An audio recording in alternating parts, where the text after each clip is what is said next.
जय श्री कृष्णा। स्वागत है आप सभी का दुनिया के नंबर 1 ज्योतिष यूट्यूब चैनल एस्ट्रोसेज टीवी पर। मैं नेहा राजपूत हर बार की तरह आप सभी के लिए लेकर आई हूँ बहुत ही खास जानकारी।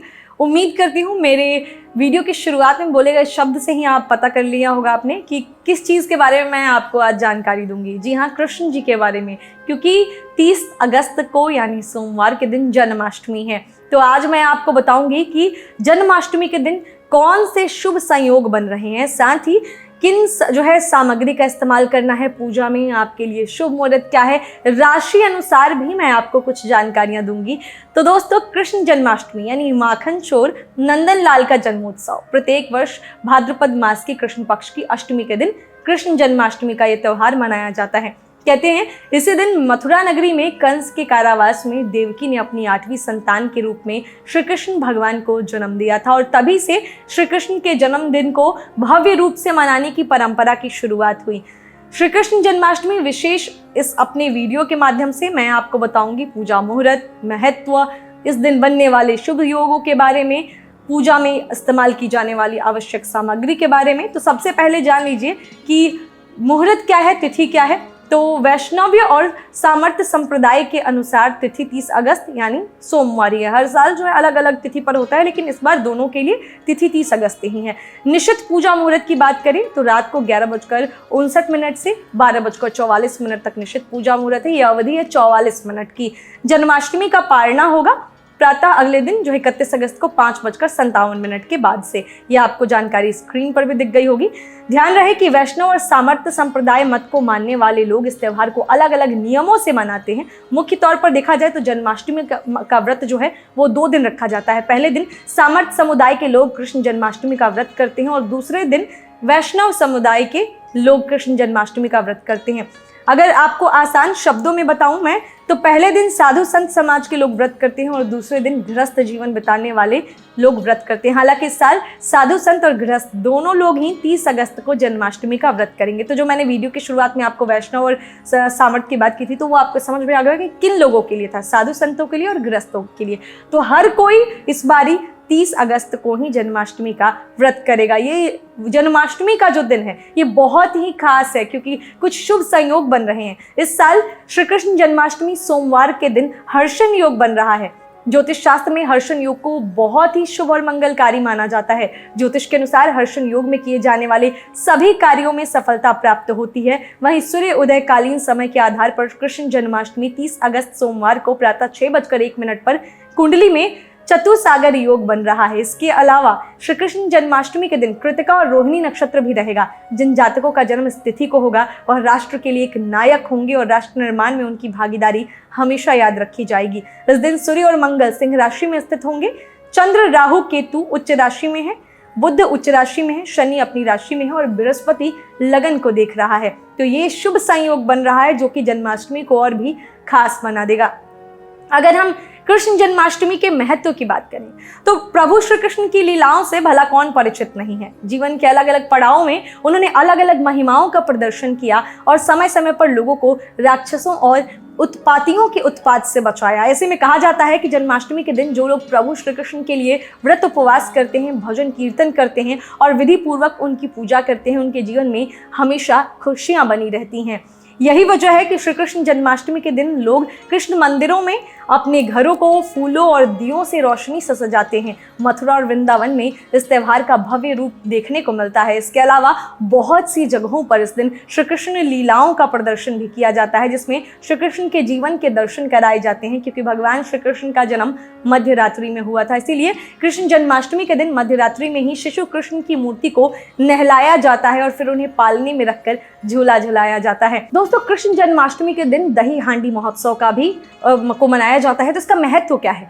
बात भगवान कृष्ण की हो रही है तो जायज है माखन का जिक्र तो अवश्य होगा। माखन यानी श्री कृष्ण की सबसे पसंदीदा चीज। उन्होंने अपने बचपन में ना जाने कितनी बार मटकी से माखन चुराकर खाया और कृष्ण के इसी स्वरूप को दर्शाता दही हांडी का उत्सव श्री कृष्ण जन्माष्टमी के दिन मनाया जाता है। दही हांडी के महोत्सव में ऊंचे तार पर दही की हांडी लटका दी जाती है और फिर लोग उस तक पहुंचने के लिए मानव पिरामिड बनाते हैं और अंत में इसे तोड़कर कृष्ण की ही तरह माखन खाते हैं। कई जगहों पर तो बाकायदा एक प्रतियोगिता के रूप में किया जाने लगा है, जिसमें जीतने वाले को पुरस्कार राशि भी प्रदान की जाती है। लेकिन एक और चीज़, खास बात आपको ध्यान रखने वाली है कि बहुत ही ऊंचाई पर यह हांडी टांगी जाती है। तो जहाँ भी ये प्रतियोगिता हो या अगर आप इस हांडी को, इस उत्सव को मना रहे हैं, तो पूरी सावधानी बरतिएगा, क्योंकि बहुत जगह पे ऐसी खबरें भी आती हैं अक्सर जो है न्यूज़ में कि यहाँ दुर्घटनाएं हो जाती हैं। लोग उत्साह में होते हैं और उत्साह में ना होने की होने की वजह से वो जो है बहुत ही ज़्यादा वहाँ पे गलतियाँ कर बैठते हैं और जिसकी वजह से, चूक की वजह से दुर्घटना हो जाती है। तो कृपया अगर आप ये महोत्सव मना रहे हैं तो मेरा निवेदन है कि आप सभी अपनी जो है पूरी सावधानी से इस महोत्सव को मनाइए, क्योंकि ये उल्लास का पर्व है। ये पर्व जो है ऐसा है जिसमें हम श्री कृष्ण को पूजते हैं, श्री कृष्ण की चीज़ों को याद करते हैं, उनके प्रति अपनी श्रद्धा भाव को व्यक्त करते हैं। तो श्रद्धा भाव व्यक्त करने में अपने जो है इस जितनी भी सावधानियां हैं उनको भी आप ज़रूर शामिल कीजिएगा। अब बात करते हैं श्री कृष्ण जन्माष्टमी पूजा की मुहूर्त जो है महत्वपूर्ण, इसमें सामग्री जो इस्तेमाल होती है और इसकी पूजन विधि के बारे में। हालांकि पूजन विधि हर क्षेत्र का अलग अलग होता है, लेकिन मैं आपको एक सामान्य पूजन विधि बता दूंगी और सामग्री जो है आप अपने अनुसार बदल कर सकते हैं। लेकिन क्या जो विशेष सामग्री होती है ज्योतिष के अनुसार वो मैं आपको बताती हूँ। तो खीरा, शहद, दूध, दही, एक साफ चौकी, पीले या लाल रंग का साफ कपड़ा, पंचामृत, गंगा जल, धूप, दीपक, अगरबत्ती, बाल कृष्ण की मूर्ति, चंदन, अक्षत, माखन मिश्री, तुलसी का पत्ता और भोग की सामग्री। ये हो गई आपकी सामग्री का एक लिस्ट हो गया। अब पूजा विधि क्या होगी। तो श्री कृष्ण जन्माष्टमी की पूजा के लिए आपको इस दिन जल्दी उठकर स्नान आदि से निवृत्त होने के बाद घर और मंदिर की साफ सफाई आपको करनी है। पूजा स्थल की साफ सफाई करें और एक साफ चौकी ले लें। इस साफ चौकी पर पीले रंग का साफ कपड़ा बिछा लें। मंदिर के सभी देवी देवताओं का जलाभिषेक करें और चौकी पर बाल गोपाल की प्रतिमा या तस्वीर स्थापित करें।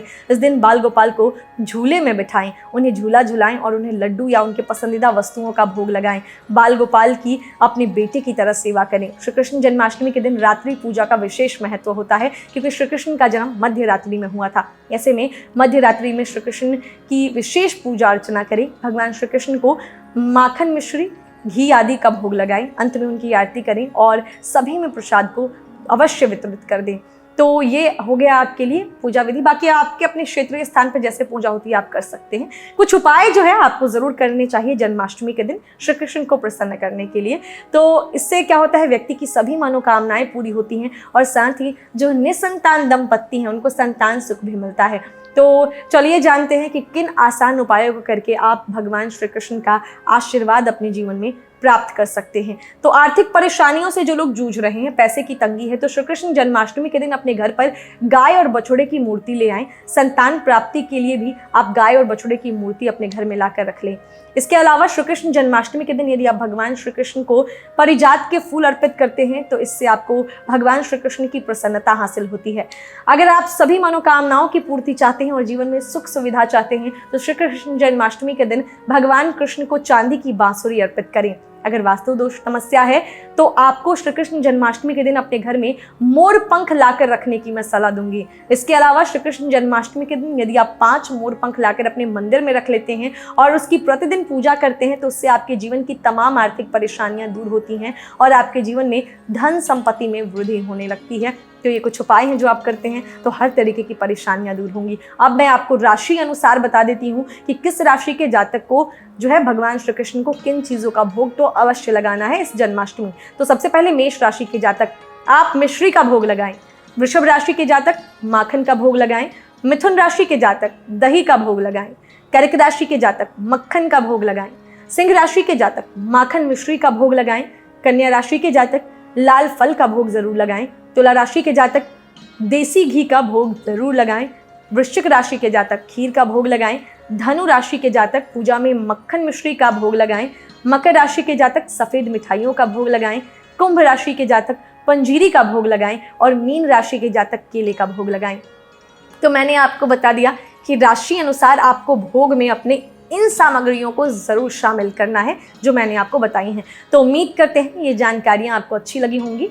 हमारी श्री कृष्ण प्रभु से यही कामना रहेगी कि आप सभी के जीवन में जितने भी दुख हैं वो दूर करें। आप सभी श्रद्धापूर्वक श्री कृष्ण जन्माष्टमी का महोत्सव मनाएं, पर्व मनाएं, व्रत करें, सच्चे दिल से और आज के दिन किसी को भी दुखी ना करें, किसी के लिए अपशब्द ना बोलें, क्योंकि जब हम व्रत करते हैं तो हमें कुछ सावधानियां बरतनी चाहिए।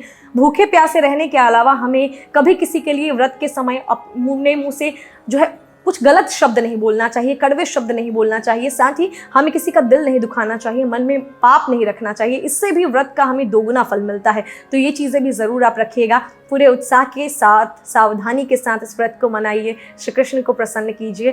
तो श्री कृष्ण जी को हमारे ओर से जो है, हमारे सभी दर्शकों की ओर से जन्मदिन की ढेर सारी शुभकामनाएं हम देते हैं और मिलेंगे हम आपसे अगले वीडियो में। तब तक हंसते रहिए, मुस्कुराते रहिए, किसी का दिल मत दुखाइए और देखते रहिए एस्ट्रोसेज टीवी। एक बार फिर से हमारे एस्ट्रोसेज परिवार को जन्माष्टमी की ढेर सारी शुभकामनाएं।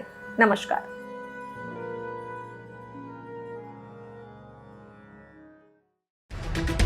For regular updates, follow our Instagram page right now.